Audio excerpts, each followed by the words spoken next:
स्वागत है आप सभी का ट्रैवलिंग ट्यूटर्स में। आज हम अरिथमेटिक प्रोग्रेशन की फर्स्ट एक्सरसाइज करने वाले हैं जो 5.1 है। मेरा नाम प्रीति शर्मा है और मैं आपकी क्लास 10th मैथ्स में हेल्प करने वाली हूँ। तो हम स्टार्ट करते हैं। जो हमारी लास्ट वीडियो थी वो अराउंड 17 मिनट्स की थी और इसमें ही हमने कंप्लीट कंसेप्ट क्लियर कर लिया था। तो अरिथमेटिक प्रोग्रेशन के चैप्टर के कंसेप्ट्स अगर आपकी क्लियर नहीं है तो आप उस 17 मिनट्स की वीडियो को देख सकते हैं। ज़्यादा टाइम नहीं लगेगा और जल्दी से कम्प्लीटली आपका जो कंसेप्ट है वो क्लियर हो जाएगा।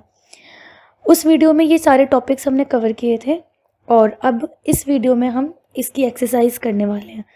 तो ये वो फॉर्मूले हैं जिन्हें हमें यूज़ करना होगा इस पूरे चैप्टर में 5.1 से 5.3 तक। इसमें एक फॉर्मूला और आता है an का, जिसमें हम nth टर्म निकालते हैं। तो nth टर्म निकालने का जो फॉर्मूला है वो है a प्लस n-1d। ओके, तो ये 3 फॉर्मूले हैं जिसकी मदद से हम कंप्लीट एक्सरसाइज सॉल्व करेंगे। तो स्टार्ट करते हैं हम अपनी एक्सरसाइज क्वेश्चंस। फर्स्ट क्वेश्चन है, in which of the following situations does the list of numbers involved making an arithmetic progression and why. बहुत सिंपल क्वेश्चन है कि इन चारों में से किन केसेस में अरिथमेटिक प्रोग्रेशन बनेगा और क्यों बनेगा। ठीक है, या फिर अगर नहीं बनता है तो भी हमें रीज़न देना है कि वो अरिथमेटिक प्रोग्रेशन क्यों नहीं है। तो फर्स्ट क्वेश्चन हम करते हैं। The taxi fare after each kilometer when the fare is rupees 15 for the first kilometer and 8 for each additional kilometer। इस क्वेश्चन में ये बोला गया है कि एक टैक्सी का फेयर है वो है फर्स्ट जो किलोमीटर आप ट्रैवल करेंगे उसके लिए ₹15, यानी कि शुरू का जो पहला किलोमीटर होगा उसके लिए आपको उसे 15 रुपये देने होंगे। उसके बाद आप जितने एडिशनल किलोमीटर जाते हैं, फॉर एग्जांपल फर्स्ट किलोमीटर के बाद आप जब सेकंड किलोमीटर तक पहुंच जाते हैं तो आपको 15 रुपये में 8 रुपये ऐड करके देने होंगे। अगर आप थर्ड किलोमीटर पहुंच जाते हैं तो थर्ड किलोमीटर के लिए आपको इस अमाउंट में जो कि 23 है इसमें फिर से 8 रुपये ऐड करके देने होंगे, यानी कि हर 1 किलोमीटर के बाद आपको 8 रुपीज़ देने हैं और जो फर्स्ट किलोमीटर होगा उसके लिए 15 रुपीज़ देने हैं। ओके, तो अब हमें ये बताना है कि ये एपी बनेगी या नहीं बनेगी। तो लेट्स चेक कि एपी है या नहीं। हम सबसे पहले लिखेंगे इसके सॉल्यूशन में फेयर फॉर फर्स्ट किलोमीटर। कभी भी जब हम क्वेश्चन करते हैं तो इस चीज़ का ध्यान रखेंगे हमेशा कि जो भी क्वेश्चन में बताया गया है वो हम अपने सॉल्यूशन में फिर से बताएं। ठीक है, हमेशा अपने पेपर को हमें ऐसे अटेम्प्ट करना है जैसे कि उस पेपर को कोई ऐसा पर्सन चेक करने वाला है जिसको उसकी ज़ीरो नॉलेज है। ठीक है, जिसके पास उस पेपर के कंसेप्ट्स की ज़ीरो नॉलेज है उसके लिए आपको पेपर सॉल्व करना है। इसका मतलब सिंपल है, आपका जो सॉल्यूशन होना चाहिए वो कम्प्लीटली अच्छे से ऑर्गेनाइज्ड होना चाहिए और अच्छे से पैटर्न वाइज होना चाहिए। तो हमने सबसे पहले बता दिया कि फर्स्ट किलोमीटर का फेयर 15 रुपीज़ है। फिर हम बोलेंगे कि fair for each additional unit क्या है, ईच एडिशनल किलोमीटर क्या है। तो हर एडिशनल किलोमीटर के लिए हमें उसे ₹8 देने पड़ रहे हैं। तो अगर हम इसकी सीरीज़ बनाएं, so now we get a series. हमें एक सीरीज़ मिल रही है जिसमें फर्स्ट किलोमीटर के लिए 15 रुपीज़ थे, फिर नेक्स्ट किलोमीटर के लिए 15 में 8 ऐड करके 23 रुपीज़, उसके बाद फिर इसमें दोबारा 8 ऐड करके 31 rupees, then 39 rupees and so on. अब हम ये बताएंगे कैसे कि ये एपी है या नहीं। तो बहुत सिंपल है, इसमें हम पहले बताएंगे कि हमारा A1 क्या है। तो A1 हमेशा first term that is 15, A2 क्या है 23, A3 क्या है 31, A4 क्या है 39। ठीक है, AP है या नहीं ये चेक करने के लिए हमारे पास सिंपल तरीका है कि हम D निकालें। What is D? Common difference. मैं आपको फिर से बता देती हूँ, अगर इसके कंसेप्ट्स आपको क्लियर नहीं है तो आपको वीडियो देखनी पड़ेगी जहाँ हमने डिस्कस किया था कि D कैसे निकालते हैं, A1 A2 A3 क्या होता है, और AP क्या होता है, कब हम किसी को AP कंसिडर करेंगे, कब नहीं करेंगे। तो इन केस आपने नहीं पढ़ा है तो डेफिनेटली आपको वो पढ़ना चाहिए। ठीक है, तो हम आगे बढ़ते हैं। D निकालना है, तो D के लिए हम क्या करते हैं, हमेशा second term minus first term. तो हमारा आंसर हो जाएगा 23 माइनस 15 दैट इज़ 8। उसके बाद हम निकालेंगे A4 माइनस A3, तो ये होगा हमारा 39 माइनस 31 दैट इज़ ऑल्सो 8। तो हम यहाँ पे ये बताएंगे कि A2 minus A1 is equals to A4 minus A3, therefore we have common difference equals to 8, right? And hence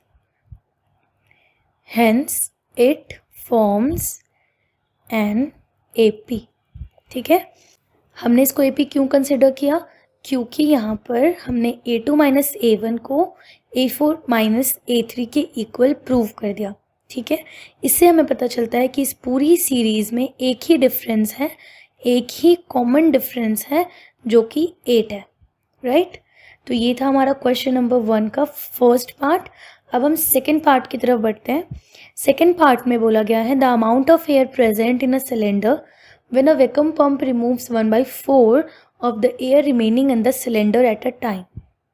ये क्वेश्चन थोड़ा सा कॉम्प्लिकेटेड होगा जब हम इसे सॉल्व करेंगे, पर ये क्वेश्चन बहुत आसान है, तो इसीलिए मैं चाहती हूँ कि आप इस क्वेश्चन को देख के डरे ना। ठीक है, तो पार्ट 2 से हम स्टार्ट करते हैं।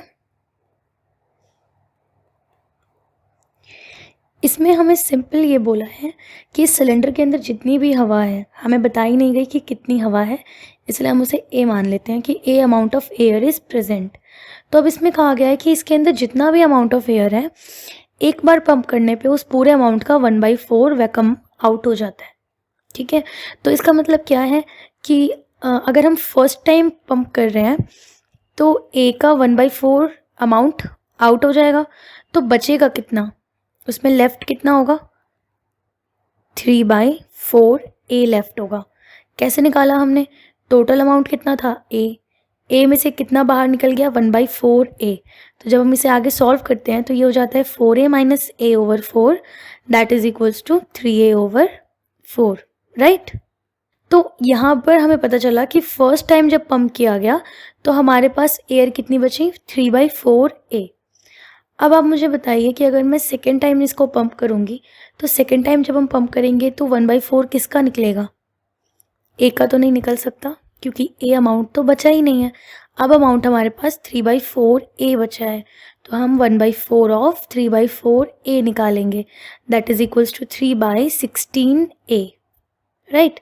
तो अब हमारे पास क्या अमाउंट बचता है, अब हमारे पास अमाउंट बचता है 3/4 A में से 3/16 A लेस हो जाएगा, तो ये हो जाएगा हमारे equal 12A minus 3A/16 that is equals to 9A/16।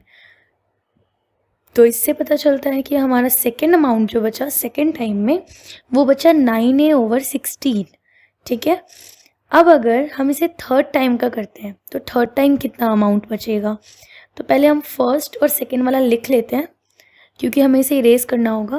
तो फर्स्ट टाइम में हमारे पास 3/4 A एयर बची, उसके बाद हमारे पास 9/16 A एयर बची।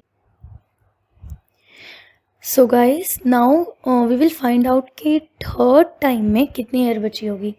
तो थर्ड टाइम में 1/4 वैक्यूम आउट हो गया, किसका 1/4, 9/16 का 1/4 है ना, तो 9/16 का 1/4 वैक्यूम आउट होगा, तो ये हो जाता है हमारा कितना 9/64 है ना। तो अब हमारे पास कितनी एयर बचेगी, लेफ्ट कितनी होगी, टोटल 9/16 A बचा था, इसमें से 9/64 A बाहर आ रहा है ना, तो ये हो गया हमारा 36A minus 9A/64 that is equals to 27A/64।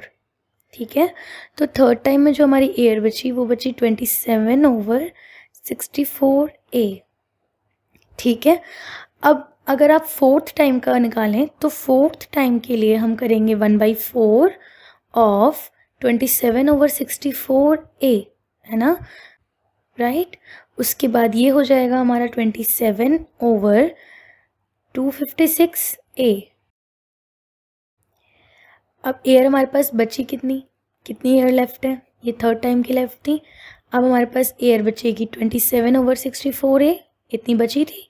इसमें से हमने इतनी एयर बाहर निकाल ली। तो जब आप इसको सॉल्व करेंगे तो आपका आंसर 81/256A हो जाएगा। ठीक है, तो क्लियरली हमको दिख रहा है कि ये जो बन रही है ना सीरीज़, ये AP नहीं हो सकती। क्यों? क्योंकि जब हम इन दोनों का डिफरेंस निकालेंगे तो वो इन दोनों के डिफरेंस के बराबर नहीं होगा। ठीक है, तो आप इसको क्या करेंगे, A1 लिखेंगे कि A1 क्या है हमारा 3/4A, A2 लिखेंगे कि A2 क्या है 9/16A, A3 लिखेंगे A3 क्या है 27/64A, A4 लिखेंगे दैट इज़ 81/256A, और फिर सेम प्रोसीजर करना है। क्या करना है, आपको बताना है A2 minus A1 is not equal to A4 minus A3, therefore it doesn't form any AP. Okay, so this is how you will solve your second question. We're moving to the third part.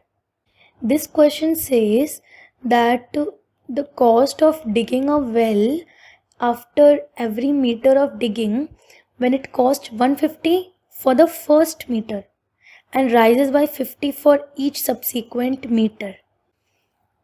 अगर आपको question 1 अच्छे से समझ आया था तो question third is just similar to this, बस हुआ क्या है, अमाउंट चेंज हो गया है। इस क्वेश्चन में जो कंसेप्ट है वो एकदम सेम है।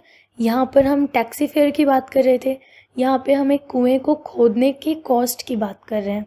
ठीक है, तो हम इसको अटेम्प्ट करेंगे। कैसे करेंगे, हम लिखेंगे cost for digging first kilometre dig करने की कितनी कॉस्ट आएगी 150, राइट, क्योंकि यहाँ पे दिया हुआ है। उसके बाद हम लिखेंगे cost for digging subsequent kilometre, क्या है ₹50। So what is the series we get, is पहले बना 150, 1 मीटर के लिए 150 है ना। उसके बाद जितनी मीटर आप इसकी खुदाई करेंगे इसमें +50 होते जाएगा।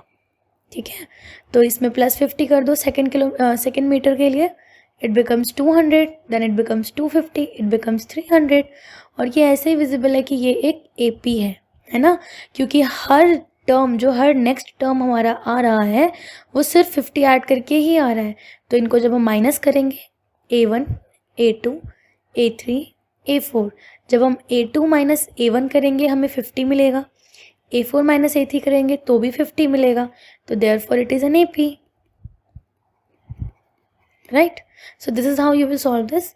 And I want to repeat one thing कि जब भी आप अपने पेपर में कोई भी क्वेश्चन सॉल्व कर रहे हैं मैथ्स का, जो उसके मार्क्स गिवन है ना, कितने मार्क्स का वो क्वेश्चन है 2, 3, 4, 5 डिपेंड्स, तो जितने भी मार्क्स का क्वेश्चन है उस क्वेश्चन के मार्किंग के हिसाब से आपको अटेम्प्ट करना है। ठीक है, ट्राई करना है कि अगर ज़्यादा हाई मार्किंग है उसकी तो आपका जो अटेम्प्ट करने का तरीका हो वो थोड़ा सा सेटिस्फाइंग हो, थोड़ा उसमें आप अच्छे से एलैबोरेट करके बताएं। ठीक है, अगर कोई फार्मूला उसमें यूज़ हो रहा है तो फार्मूला बताएं, और सिंस और देयरफॉर का साइन कहाँ यूज़ होता है ये आपको अच्छे से पता होना चाहिए।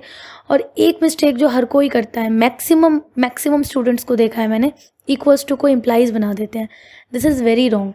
ये एक ऐसी चीज़ है ना जिस पे आपके मार्क्स डेफिनेटली कटेंगे।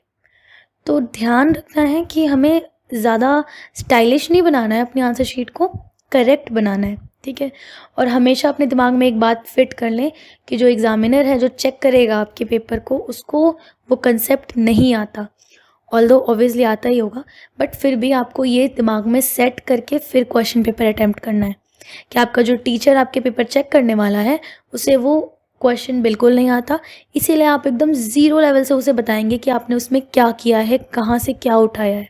ठीक है, इस तरीके से आप अटेम्प्ट करते हैं ना, तो ये एक तरीके से 100% काम करता है। जो भी आपका क्वेश्चन होगा ना, अगर 5 मार्क्स का है तो एक भी नंबर नहीं कटेंगे, वरना टीचर्स को अगर मौका मिले तो वो डेफिनेटली मार्क्स कट करेंगे। ठीक है, तो ये वो स्ट्रैटेजी है जो मैंने अपने मैथ्स बोर्ड एग्ज़ाम में लगाई थी एंड आई स्कोर्ड 98 मार्क्स। तो I want you all to focus on it. ठीक है, और ऐसा नहीं है कि अगर आपकी अभी हैबिट नहीं है ऐसे पेपर अटेम्प्ट करने की तो डरना है, डरना नहीं है, हैबिट हो जाएगी धीरे धीरे, ठीक है। डे 1 से शुरू करना है। तो हम आगे बढ़ते हैं, जो हमारा लास्ट क्वेश्चन है उसकी तरफ बढ़ते हैं। वैसे भी हमारी वीडियो काफ़ी लॉन्ग हो जाएगी, तो ये क्वेश्चन अटेम्प्ट करके हम वीडियो को यहाँ स्टॉप करेंगे। अपनी जो नेक्स्ट क्लास होगी ना, उसमें हम इस एक्सरसाइज के रेस्ट ऑफ क्वेश्चंस करने वाले हैं, ठीक है। हमारा मेन मोटिव ये है कि जब आप हमारी वीडियो देखने बैठें तो फ्रस्ट्रेट ना हो, एग्जॉस्ट ना हो, आराम से पढ़ें, क्योंकि 10th क्लास है, इतना बड़ा हाइप नहीं होना चाहिए माइंड में कि डिफ़िकल्ट क्लास है। डिफ़िकल्ट क्लास नहीं है, बहुत मज़ेदार है, ठीक है। इसीलिए तो क्वेश्चन 4 करते हैं। इस क्वेश्चन में मेनली ये है कि आपको अमाउंट ऑफ मनी निकालना है, हर ईयर में कितना होगा, first year, second year, third year, मतलब हर सब्सिक्वेंट ईयर में अमाउंट कितना बदल जाएगा जब आपका प्रिंसिपल 10K है, मतलब 10,000 है, और rate of interest 8% per annum है।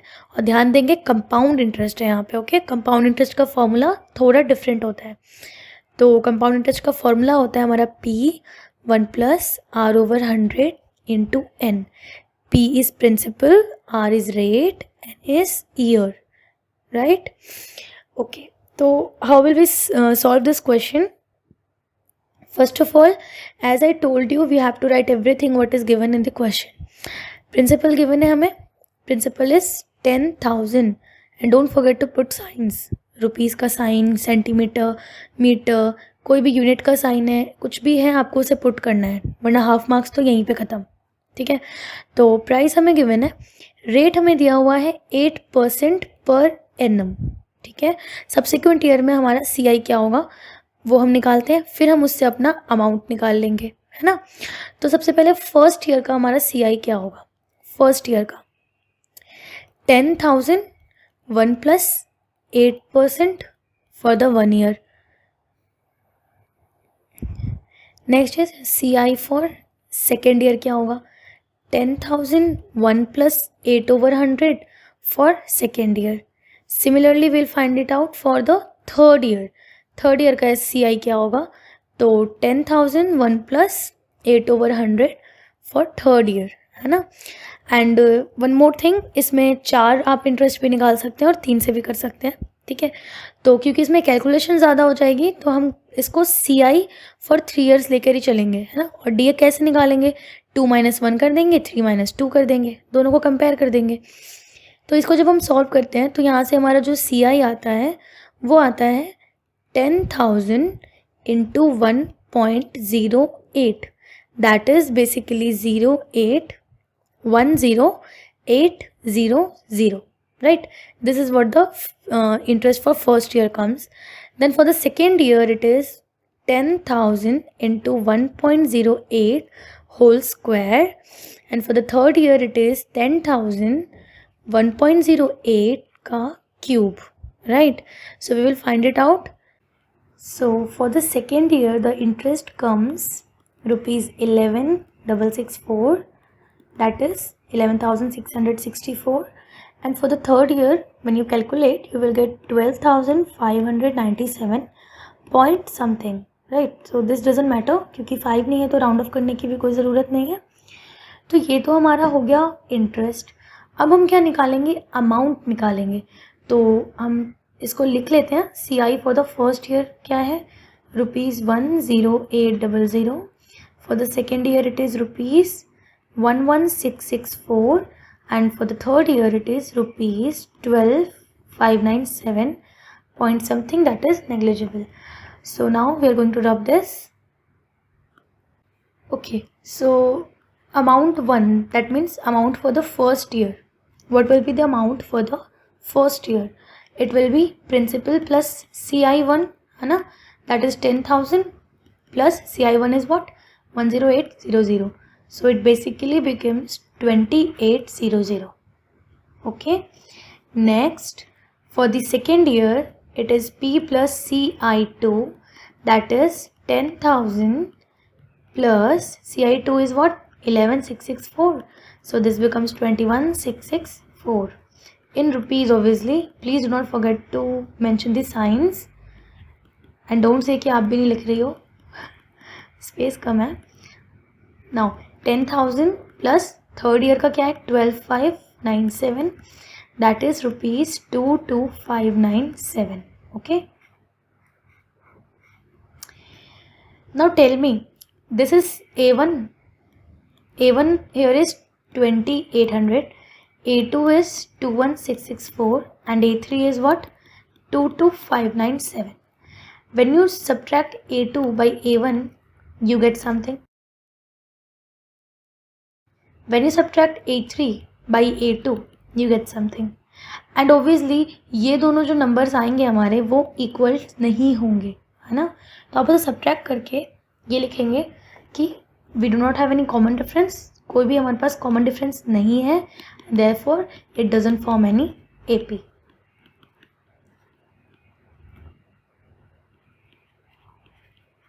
Okay, so this is how you are going to do your question number 1 in your paper. I am repeating, do not forget to mention what question says, what you understood with your question, and then do it in a systematic way.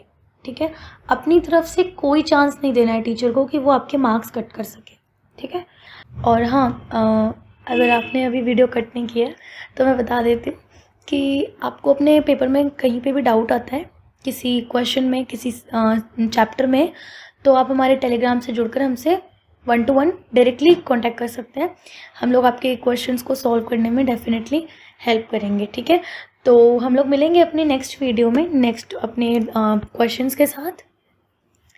तब तक के लिए अपना ख्याल रखें. जय श्री राम.